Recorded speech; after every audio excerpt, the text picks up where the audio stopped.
ఒక రాజు మరొక రాజు యుద్ధం చేసుకునేటప్పుడు రాజ్యాంగం రాయకముందు కత్తులతో పొడుచుకొని చనిపోయేది. ఎవడు గెలిస్తే ఆ యుద్ధంలో వాడు రాజు అయ్యేది. తర్వాత ఎలక్షన్స్ వచ్చిన తర్వాత అనేక నైతిక ఆయుధాలు వాడాలి. నైతిక ఆయుధాలు అంటే మేనిఫెస్టోలు రాసుకోవాలి. కేసీఆర్ని చంపాలంటే రేవంత్ రెడ్డి 420 కత్తులు తయారు చేసిండు. ఆ 420 కత్తులల్లో 42% రిజర్వేషన్ కత్తి ఒకటి. అంటే వీళ్ళ యుద్ధంలో పరస్పర యుద్ధానికి కత్తులు కావాలి కాబట్టి ఆ 42% అనేటువంటి ఒక కత్తిని వాడితే కొట్టొచ్చు అనుకున్న రేవంత్ రెడ్డి ఆ కత్తిని కూడా పాపం ఏ ఊరు దొరక్క కామారెడ్డి అనే రెడ్డి ఊరిలోనే తీర్మానం చేసిండు.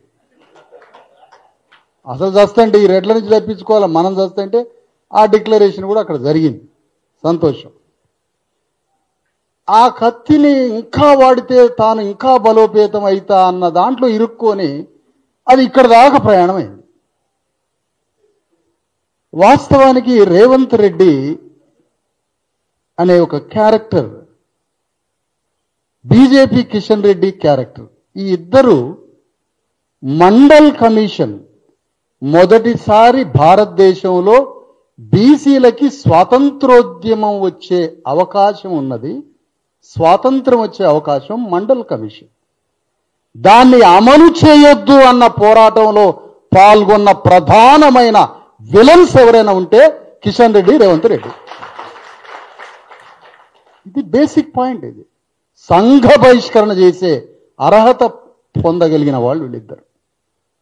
సంఘ బహిష్కరణ చేయాలి. ఎందుకు? వాళ్ళిద్దరూ మండల్ కమిషన్కి వ్యతిరేకమైన ఏబీవీ ఉద్యమంలో ఉన్నారు. అలాంటి వ్యక్తి 420 హామీలు ఈ కత్తిని పట్టుకున్నాడు. ఈ కత్తిని పట్టుకొని దీన్ని అనేక రకాలుగా ఆటలు ఆడుతున్నాడు. ఇక్కడ ఒక్కోసారి మనకు అర్థం కాని పరిస్థితి ఏంటంటే, సమయం లేదు, ప్రెస్ క్లబ్ టైం అయిపోతుంది, పెద్దలు ఈశ్వరయ్య గారు మాట్లాడాలి, ఒక 5 నిమిషాలు మాట్లాడతారు. ఏం జరుగుతుంది అసలు ఈ రాష్ట్రంలో? ఇప్పుడు బీసీ ఉద్యమానికి నాయకుడు ఎవరు అంటే రేవంత్ రెడ్డి అన్నట. ఈ వేదిక మీద ఉన్న పెద్దలు కాదు, రేవంత్ రెడ్డి. బీసీ ఉద్యమం ఎక్కడ జరుగుతున్నది అంటే పాలక వర్గాల మధ్య జరుగుతుంది. అందుకనే ఒరిజినల్ ప్రజాక్షేత్రంలో వీరులతో జరిగే యుద్ధం ప్రజాక్షేత్రంలో బీసీల ద్వారా యుద్ధం కనపడటం. ఎందుకు కనపడట్లేదంటే వాళ్ళకు అవసరమైనప్పుడు బీసీ అనే ఆయుధాన్ని వాళ్లే బయటికి సృష్టిస్తున్నారు, వాళ్లే మీడియాలో సృష్టిస్తున్నారు, వాళ్లే దాన్ని కనుమరుగు చేస్తారు, పైకి లేపుతా ఉంటారు అవసరాలకు అనుగుణంగా. కానీ బీహార్లో జరిగింది ఏంటి? దేశవ్యాప్తంగా మండల్ అనుకూల ప్రభావం దేశంలో ఉన్న సగం జనాభా అంటే ఇప్పుడు 140 కోట్లు అంటే 70 కోట్లు బీసీలు ఉన్నారు. ఆ రోజు కూడా సగం జనాభాగానే మండల కమిషన్ అనే ఉద్యమ స్వభావం ఈ 50 కోట్ల మందికి తెలిస్తే ఆనాడు ఉన్న 100 కోట్లలో ఆ మండల కమిషన్లో ఉన్న స్పిరిట్ సగం జనాభా ఉన్న 50 కోట్ల మంది బీసీలకు అర్థమైతే తద్వారా రాజ్యానికే వస్తే, కాబట్టి ఈ వాతావరణం రావద్దని కమండల్ ఉద్యమాన్ని తీసుకొని వచ్చారు. కమండల్ ఉద్యమాన్ని తీసుకొస్తే కమండల్ ఉద్యమంతో దేశవ్యాప్తంగా తిరుగుతున్న లాల్ కృష్ణ అద్వానీ అప్రతిహతంగా దేశమంతా మండల్ కమిషన్కి వ్యతిరేకంగా లాల్ కృష్ణ అద్వానీ తిరుగుతుంటే, లాల్ కృష్ణ అద్వానీ బీహార్లో అడుగు పెట్టగానే మన గవర్నమెంట్ హాస్పిటల్ సంకలాల చేతులు పెట్టి ఈడ్చుకపోతారు పేషెంట్లను, ముసలోళ్ళు. అట్లా లాల్ కృష్ణ అద్వానీ సంకలాల చేతులు పెట్టి ఈడ్చుకపోయి పోలీస్ స్టేషన్ లేచిండు లల్లు ప్రసాద్ యాదవ్. అయినా మనకు అర్థం కాలేదు. ఎందుకో తెలుసా? యజమాని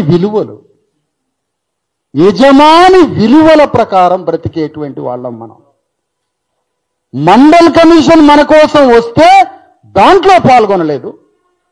తెలంగాణ ఉద్యమం ఉద్యోగాలనే పేరు మీద ఆంధ్ర వాళ్ళు మొత్తం ఉద్యోగాలు దోచుకుంటారు, తెలంగాణ వానికి ఉద్యోగాలు రావట్లేదనంటే మొత్తం ఆ ఉద్యమంలో పాల్గొన్నాం.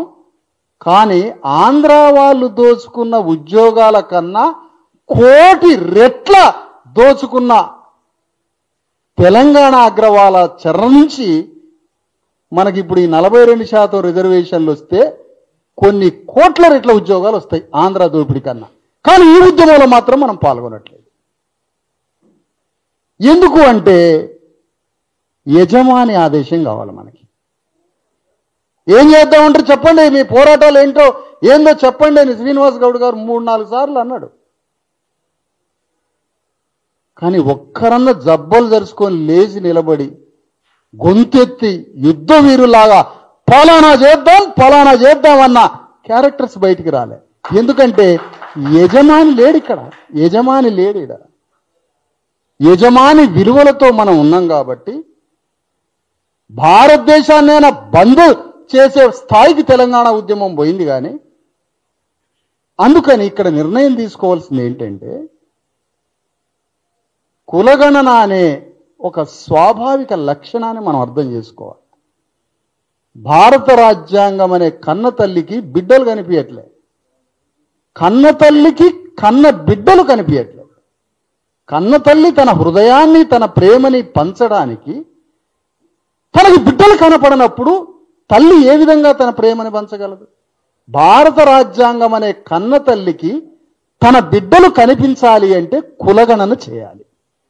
ఆ బిడ్డలందరినీ రాజ్యాంగం చూసినప్పుడు భారతదేశంలో ఉన్న సంపదని కులగణన ద్వారా తన బిడ్డల్ని తెలుసుకొని డిస్ట్రిబ్యూట్ చేస్తుంది రాజ్యాంగం. ఇది బేసికల్ ప్రిన్సిపల్ ఇది. కానీ కన్న తల్లికి బిడ్డల్ని కనిపించకుండా చేయడమే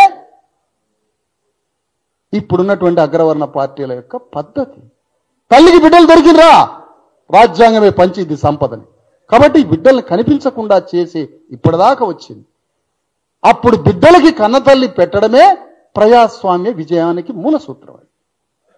అలాంటి ఒక వాతావరణాన్ని తెలంగాణ గడ్డ మీద మనకి రావాల్సిన 42% రిజర్వేషన్లు కానీ 42 కాదు, ఆ విలువను పక్కన పెడదాం, 52, 56 రిజర్వేషన్లను సాధించడానికి తెలంగాణ గడ్డ మీద ప్రతి ఒక్క అణగారిన వర్గాల ప్రజలు 42% రిజర్వేషన్లు బీసీలమే పోరాడతామంటే నేను చెప్తున్నా, ఎస్సీల హక్కుల కోసం ఎస్సీలే పోరాడిన విజయం కాదు, బీసీల హక్కుల కోసం బీసీలు మాత్రమే పోరాడిన విజయం కాదు.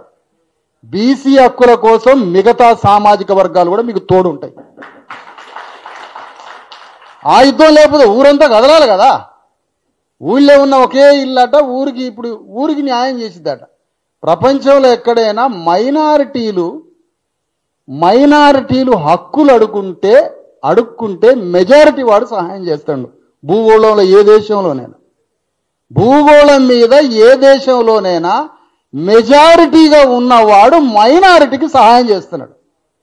మన దేశంలో మన తెలంగాణలో మైనారిటీగా ఉన్నవాడు మెజారిటీకి మనకు సహాయం చేస్తున్నాడు. ఆయన ఊళ్ళో ఉన్న ఒక కొంపాట ఊరు మొత్తానికి నీకు అది చేస్తా ఇది చేస్తా అంటే మనం వినడానికి సిద్ధంగా ఉంది. అందుకనే తెలంగాణ గడ్డ మీద కమ్యూనిస్టు పార్టీకి మనలో ఉన్న విప్లవాత్మకమైన మన గుణాన్ని శక్తిని అందించినాం, తెలంగాణ ఉద్యమానికి అందించినాం. కానీ మనకి కావలసిన రిజర్వేషన్స్ అనేటువంటి కులగణన ద్వారా జరుగుతున్న ఈ రిజర్వేషన్స్ బీసీ ఎస్సీ ఎస్టీలకు రావాల్సిన ఇంత పెద్ద పండుని తీసుకురావడానికి మన యుద్ధం మాత్రం బయలుదేరలేకపోతుంది. అందుకని పాలకులు ఏ విధంగా చూస్తున్నారంటే తెలంగాణలో ఎక్కడ ఉన్నది బీసీ ఉద్యమం అనేది వాళ్ళకి పారామీటర్స్ ఉన్నాయి, మీటర్లు ఉన్నాయి. గ్రామంలో విప్లవం వస్తుందా? లేదు. ఎక్కడొస్తుంది విప్లవం? చదువుకున్న మేధావి బృందంలో అక్కడక్కడ వస్తుంది. మరి ఎక్కడ చూసినా తెలంగాణలో బీసీల మాట మాట్లాడుతున్నారంటే అది పాలకుడే సృష్టిస్తున్నాడు, పాలకుడే దాన్ని లేపుతున్నాడు, పాలకుడే చల్లారుస్తాడు. అవసరమైనప్పుడల్లా దాన్ని లేపుతా ఉంటాడు. రేపు సాయంత్రానికి హైకోర్టులో జడ్జిమెంట్ ద్వారా మాత్రమే జూబ్లీ హిల్స్ అభ్యర్థి తేలుతాడు. ఎందుకు? ఒకవేళ అక్కడ అభ్యర్థి కానీ ఏదైనా అటు ఇటు అయితే జూబ్లీ హిల్స్లో బీసీ ఆట ఆడదామా? ఏ ఆట ఆడాలి అంటే వాళ్ళ అవసరానికి అనుగుణమైనటువంటి ఆ ఆయుధాన్ని బయటికి తీస్తున్నారు తప్ప తెలంగాణ గడ్డ మీద ఉన్న 2 కోట్ల మంది బీసీలలో యుద్ధం మొదలు కాలేదు. యుద్ధం మొదలైతే వెంటనే పాలక వర్గాలు ఢిల్లీ కూర్చొని 9th షెడ్యూల్లో పార్లమెంట్లో పెట్టి రక్షణ చట్టం మన చేతికి వచ్చింది. ఇంత అద్భుతమైన రక్షణ చట్టం రావాలి అంటే ఉద్యమం బయలుదేరాలి తెలంగాణ గడ్డ మీద. అది ఎంత పెద్ద శబ్దం రావాలంటే తెలంగాణ ఉద్యమం కన్నా 1,000,000 రెట్ల అతి మహాశబ్దం బయటికి రావాలి. దానికోసం ప్రయాణం కట్టాలి, ప్రెస్ క్లబ్లు దాటాలి, గ్రామాలకి పోవాలి, ఒక మహా ఉద్యమాన్ని సృష్టించాలి. బీసీ రిజర్వేషన్లు 42 కాదు, ఎంత జనాభా లెక్క తేలుతుందో అంత జనాభాకు దగ్గర రిజర్వేషన్స్, షెడ్యూల్ క్యాస్ట్ కావాల్సింది, షెడ్యూల్ ట్రైబ్ కావాల్సింది, మొత్తం 69 నుంచి 90% వరకు రిజర్వేషన్స్ వచ్చే ఒక మహా ఉద్యమం జరగాలి.